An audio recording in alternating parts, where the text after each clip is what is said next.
प्यारे विद्यार्थियों, 9th class का जो मॉडल पेपर जारी हुआ है टर्म 1 एग्ज़ाम में जो क्वेश्चंस आएंगे उसके लिए गणित का सॉल्यूशन देखेंगे। इससे पहले मैंने आपका सामाजिक विज्ञान हिंदी वगैरह जो भी आपका इंग्लिश सबको सॉल्व करके डाल दिया है।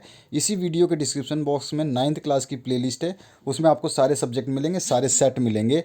और जिसको 90 प्लस स्कोर करना है, यानी कि जिसको मेरिट जाना है या फर्स्ट डिवीज़न से ऊपर जाना है, तो उसको सितंबर में मैंने जो असाइनमेंट करवाया था, अक्टूबर में मैंने जो आपका मंथली असाइनमेंट कराया था, उनको भी पढ़ लेना, उसके एमसीक्यू पढ़ लेना। और अभी आपके जो मॉडल पेपर जारी कर दिए गए हैं बोर्ड द्वारा, उनको मैं सॉल्व करा रहा हूँ, इनको पढ़ लेना। इसके अलावा मैंने अभी नवंबर का लास्ट में सेट 1 और सेट 2 2021 वाले मॉडल पेपर, ये 2022 का है, 2021 वाला भी मॉडल पेपर सॉल्व करवाया है। एमसीक्यू क्वेश्चन है उसमें सारे, उसको पढ़ लेना। गारंटी अगर लिख कर दे सकता हूँ मैं स्टाम्प पेपर पे, 90 प्लस स्कोर आपका आ सकता है अगर आप चाहें तो। मेरी बातों को फॉलो कीजिए, बाकी को मेरी गारंटी है आपको पास कराना, और 90% लाने की गारंटी भी मैं देता हूँ। लेकिन आपको पढ़ना पड़ेगा, जो कि चैनल पे मैंने डाले हुए हैं।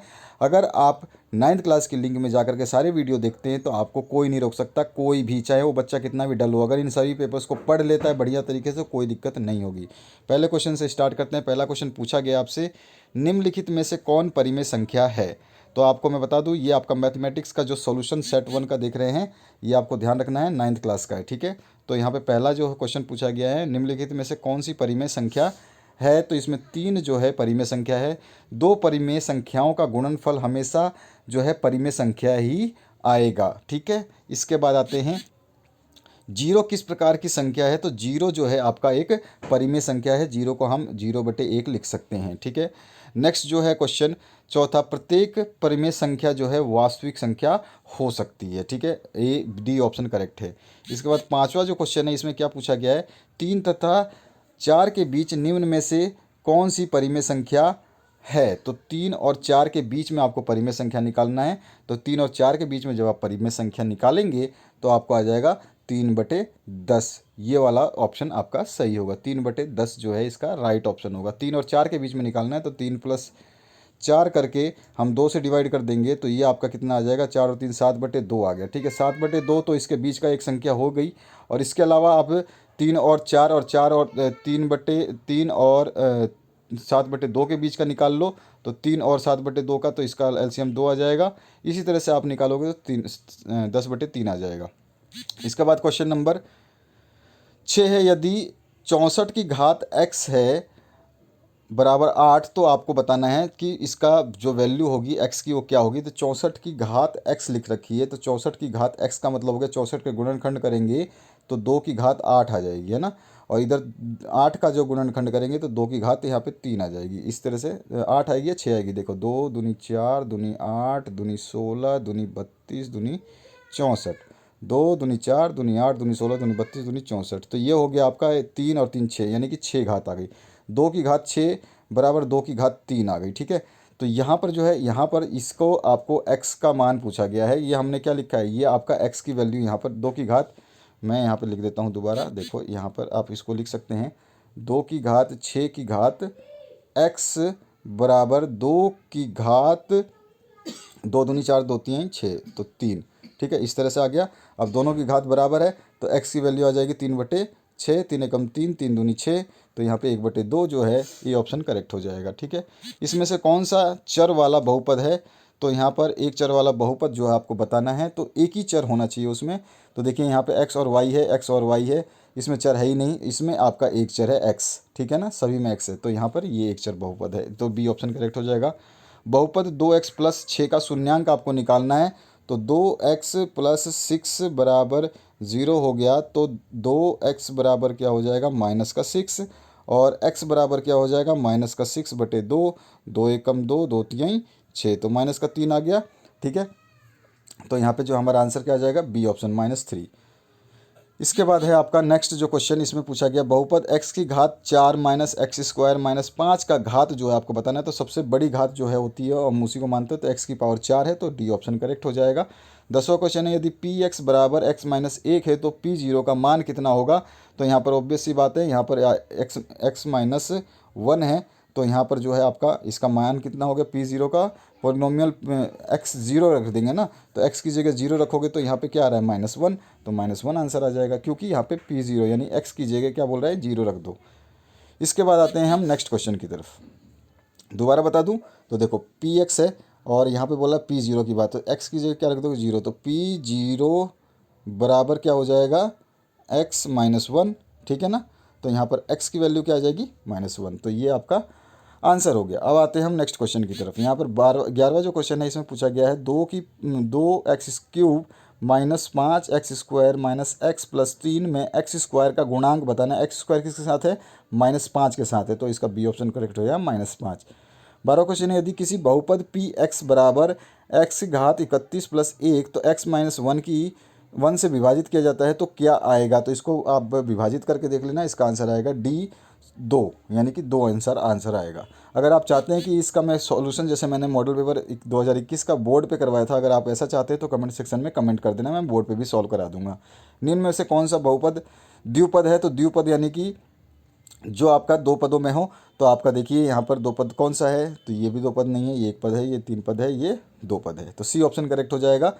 x² माइनस 9x प्लस 14 का गुणनखंड आपको निकालना है, तो 9 को टुकड़े करेंगे और फिर इसके बाद में इसके गुणनखंड निकालेंगे। तो हमें पता होता है कि 9 जो आपको इनका दोनों का गुणनखंड कितना आना चाहिए 14 आना चाहिए, तो 7 दूनी 14, यानी कि यहाँ पे मैं अगर इसको टुकड़े करना चाहूँ तो क्या लिख सकता हूँ x² और यहाँ पे आना चाहिए -9, तो माइनस मैं कर सकता हूँ यहाँ पर -2x और फिर -7x और यहाँ पे फिर प्लस में 14। तो देखिए 7 और 2 -9 14 वापस आ जाएगा।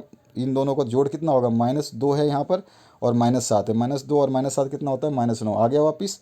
और इन दोनों का गुणनफल कितना होता है 14 होता है, तो 2 गुणा 7 कितना होता है 14, तो ये गुणनफल आ गए।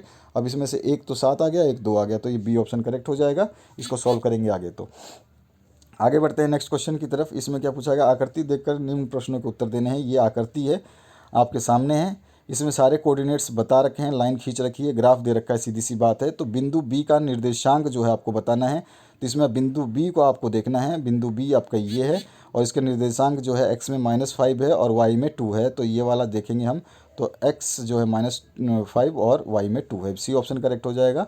निर्देशांक -3 और -5 द्वारा पहचाना गया बिंदु कौन सा है, तो -3 जो है कि यहाँ पर है और -5 जो है नीचे की तरफ यहाँ पर है, तो इसमें ई बिंदु होना चाहिए, तो बी ऑप्शन करेक्ट हो जाएगा।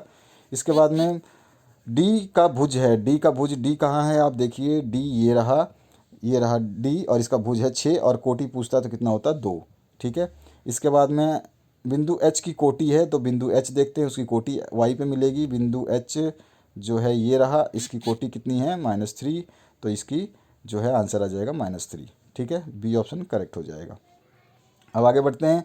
बिंदु एम का निर्देशांक बताना है, तो उसी ग्राफ में आप देखोगे तो एम पे -3 और 0 आ जाएगा, ठीक है। और इसी तरह से 20वें क्वेश्चन की बात करें, एक्स अक्ष और वाई अक्ष के कटान बिंदु को क्या कहते हैं, तो उसको मील बिंदु कहते हैं। जब एक्स और वाई जब दोनों कटते हैं इस बिंदु को क्या कहते हैं, मूल बिंदु कहते हैं। इसके बाद में 21 नंबर जो क्वेश्चन है उसमें यदि 2,0 रैखिक समीकरण 2x + 3y = k का एक हल है तो k का मान आपको निकालना है। देखिए आपको सीधा सीधा है कि यहाँ पे क्या करना है कि यहाँ पे एक जगह 0 रख देना है और एक जगह क्या रखना है 2, यानी कि मैं आपको करके दिखाऊं तो 2 गुणा में यहाँ पे 2 है, 2 गुणा x की कितनी वैल्यू दे रखी है 2, ठीक है, प्लस में 3 गुणा में क्या है y की वैल्यू कितनी दे रखी है 0। तो ये हम इसको सॉल्व करेंगे, 2 दूनी 4 प्लस में 3 गुणा 0 0 होता है बराबर 4, तो आंसर कितना आ जाएगा 4, ये ऑप्शन करेक्ट हो जाएगा। इसके बाद में 22 नंबर जो क्वेश्चन है इसकी बात करते हैं। दो चर वाले रैखिक समीकरण का मानक रूप जो है वो हमेशा स्टैंडर्ड जो है इक्वेशन क्या होती है ax + by + c = 0। 23 number question है, दो चर वाले रैखिक समीकरण का ग्राफ प्रदर्शित क्या करता है, तो एक सरल रेखा हमेशा प्रदर्शित करता है, ये ऑप्शन करेक्ट होगा। 24 नंबर क्वेश्चन है, x = 5 y = 2 तो निम्नलिखित में से किस रैखिक समीकरण का हल है, तो x = 5 और y = 2, तो यहाँ पे रखते हैं x = 5 यानी कि 5 प्लस में y = 2 यानी कि यहाँ पे रख देंगे 2 बराबर कितना आ जाएगा 7। तो हमारा ये कौन सी इक्वेशन आ रही है, x + y = 7, ये इक्वेशन हो गई हमारी 24 नंबर की। इसके बाद आते हैं हम 25 नंबर क्वेश्चन पे। 25 नंबर में रैखिक समीकरण, यहाँ पर आपका रैखिक समीकरण जो है 2x + 3y = 12 का एक हल क्या है, तो यहाँ पर आप x की जगह रख के देखो, कभी 3 रख के देखो और y की जगह 2 रख के देखो, तो दोनों की वैल्यू है 12 आ जाएगी, तो ये एक आपका ऑप्शन हो जाएगा करेक्ट। इसके बाद में 26 नंबर है, यदि बिंदु 2,3 कोमा एक्स प्लस वाई के द्वारा निरूपित होते हैं, तो आपको रेखा पर स्थित के का मान निकालना है। तो देखो एक्स की जगह क्या रखना है 2, तो 2 रख दिया, और वाई की जगह क्या रखना है 3, तो प्लस में 3 रख दिया, तो बराबर कितना आ गया 5। तो यही आपका आंसर डी हो जाएगा कि के की वैल्यू कितनी आ गई 5। इसके बाद में नेक्स्ट जो क्वेश्चन है यहाँ पर, रेखिक समीकरण 4x प्लस 3y बराबर 12 का आलेख x अक्ष के किस बिंदु पर प्रतिच्छेद करेगा। तो हम इसको जब प्लॉट करेंगे ग्राफ को, तो ये आ जाएगा 3,0। सी ऑप्शन बिल्कुल सही हो जाएगा। 28 नंबर जो क्वेश्चन है, 60 डिग्री का पूरक कोण का मान कितना होता है। तो 60 को पूरा करने के लिए 90 के बराबर, पूरक कोण मतलब होता है कि 90 डिग्री कैसे भी बन जाए। तो 60 का पूरक कोण कितना होगा, 60 को 90 बनाना हो तो कितना लगेगा 30, और तो 30 डिग्री इसका राइट आंसर ए ऑप्शन हो जाएगा। 29 नंबर, वह कोण जो 90 से अधिक तथा 180 से कम है। 90 से जो भी अधिक होंगे वो सारे अधिक कोण कहलाते हैं, तो सी ऑप्शन करेक्ट हो जाएगा। और 90 से अगर कम होता तो हम उसको न्यून कोण बोलते हैं। ध्यान रखना है, दोनों चीज़ बता रहा हूँ। अगर 90 से कम होगा कोई भी, 90 से कम यानी कि 89 भी होगा, या फिर 80 भी होगा, या 60 भी होगा, या 30 भी होगा, सारे न्यून कोण होंगे। लेकिन 90 से ऊपर जैसी जाएगा 91 होगा, 91 से ऊपर जितने भी जाएंगे वो आपके सारे अधिक कोण होंगे। आगे बढ़ते हैं नेक्स्ट क्वेश्चन की तरफ। नेक्स्ट जो क्वेश्चन पूछा गया 30वां, इसमें पूछा गया है उस कोण की माप क्या होगी जो उसके पूरक कोण के आधे से 30 अधिक हो। तो देखो पूरक कोण, उस कोण का माप बताना है कि जो वो आप मान लो एक क्या कहते हैं, एक पूरक कोण x है, ठीक है। तो यह है उस कोण का माप क्या है जो अपने पूरक कोण के आधे से 30 अधिक है। यानी कि पूरक कोण कितना होता है 90 डिग्री होता है, 90 का आधा कितना होता है 45 डिग्री होता है, उसमें से 30 आपका ज़्यादा है। तो इसको जब हम समीकरण को सॉल्व करेंगे तो 50 डिग्री जो आ जाएगा, 25 का आधा जो है आपका कितना हो जाएगा, सॉरी 50 आपका 20 हो जाएगा, 20 से 30 अधिक है तो ये 50 डिग्री हो गया, और पूरा कोण कितना होता है 40, ठीक है। तो ये हो गया आपका आंसर। इसके बाद भी 31 नंबर जो क्वेश्चन है, यहाँ पे एक लाइन दे रखी है, और इस लाइन के हिसाब से क्या पूछ रखा है कि angle A O C plus angle B O E बराबर 70 है। एंगल ए ओ सी, ए ये है, ओ ये है, और सी ये है, यानी कि ये मान दे रखा है आपको। और फिर इसके बाद में बी ओ ई, बी कहाँ है आपका, बी ये है, और ई ये है, और ये वाला मान दे रखा है। तो ये दोनों को मान दे रखे हैं, तो ये बता रहा है सी ओ ई का मान, यानी कि आपको ये बताना है। तो देखो भैया 70 डिग्री टोटल है, ठीक है। और ये टोटल का टोटल जो है यहाँ से लेके यहाँ तक कितना होता है 180। तो इसमें से ये वाला और ये वाला 180 में से माइनस कर देते हैं तो कितना आ जाएगा 110। तो बी ऑप्शन करेक्ट हो जाएगा। 32 नंबर क्वेश्चन दिया गया है, इसमें फिर से चित्र किया दिया गया है, ए बी सी डी के समानांतर है, तो एक्स प्लस वाई का मान आपको बताना है। जब समांतर रेखा होती है, कोई भी रेखा तिर्यक रेखा प्रतिच्छेद करती है, तो उसके आमने सामने के जो है कोण बराबर होते हैं, ठीक है ना। तो यहाँ पर जब अब इसको हम सॉल्व करेंगे तो यहाँ पर देखेंगे कि कितना मान हो जाएगा एक्स प्लस वाई का। तो देखिए ये है आपका एक्स और ये है आपका वाई, ठीक है। तो ये 130 है तो वाई भी कितना होगा 130, तो 130 तो वाई हो गया। प्लस में एक्स कितना होगा, तो यहाँ पे देखो ये 50 है, और तो यहाँ पे कितना बचा होगा आपका, ये पूरा टोटल कितना होता है 180, ये वाला पूरा 180 होता है। इसमें से 50 दिया हुआ है तो बचा हुआ कितना हो गया 130। तो एक्स की बराबर, एक्स की वैल्यू भी कितनी आ गई, आमने सामने कोण बराबर होते हैं, तो ये भी 130, तो 130 ये भी आ गया। एक्स और वाई 130 130 तो 260 टोटल हो गया। एक्स प्लस वाई हमें बताना था। क्वेश्चन नंबर 33 की बात करूँ तो त्रिभुज के तीनों कोणों का योग कितना होता है। तो सबसे सिंपल चीज़ है, बी 180 डिग्री होता है और चतुर्भुज का 360 होता है। किसी त्रिभुज में अधिक से अधिक कितने समकोण हो सकते हैं। किसी त्रिभुज में देखो ध्यान रखना, त्रिभुज में, तो त्रिभुज में केवल एक ही समकोण बनेगा, चाहे कैसे ही बना लो, ऐसे बना लो, चाहे आप ऐसे बना लो, चाहे आप ऐसे बना लो, तो आपका सारा कहीं भी देखोगे समकोण एक ही बनेगा। तो यहाँ पे आंसर आ जाएगा सी, ठीक है, हमेशा ध्यान रखना है। 35 नंबर जो क्वेश्चन है इसमें पूछा गया, यदि ए बी बराबर क्यू आर और बी सी बराबर पी आर है, तो सी ए बराबर पी क्यू है, तो आपको बताना है कि इनमें जो सर्वसामिकाएँ दे रखी है कि ये समरूप होंगे कि नहीं होंगे, और आपका मतलब इनमें से कौन सा कथन सही है कि नहीं है। तो इसमें से उपरोक्त में से कोई सही नहीं होगा। अगर ये ए बी बराबर पी क्यू है, जब हम ट्रायंगल बनाएंगे ए बी सी और पी क्यू आर, तो उसको कंपेयर करेंगे। यहाँ पे ए बी सी बना लीजिए एक जैसे ही, और पी क्यू आर बना लीजिए। जब आप इसकी भुजाओं को मिलाओगे जैसे कि यहाँ पे दे रखा है, तो आपको मिलेगा कि कोई भी इसमें से सही नहीं है, उपरोक्त में से कोई सही नहीं होगा। सी ऑप्शन करेक्ट हो जाएगा। उसके बाद में 36 नंबर जो क्वेश्चन है इसमें पूछा गया आपसे, निम्नलिखित में से कौन त्रिभुज के सर्वांग समता की एक कसौटी नहीं है। तो साइड साइड एंगल जो है ये हमारे कसौटी में नहीं आता, ये रूल नहीं है। हमारा है S A S, A S A और एस ट्रिपल एस, ठीक है। उसके बाद आते हैं 37 नंबर क्वेश्चन पे।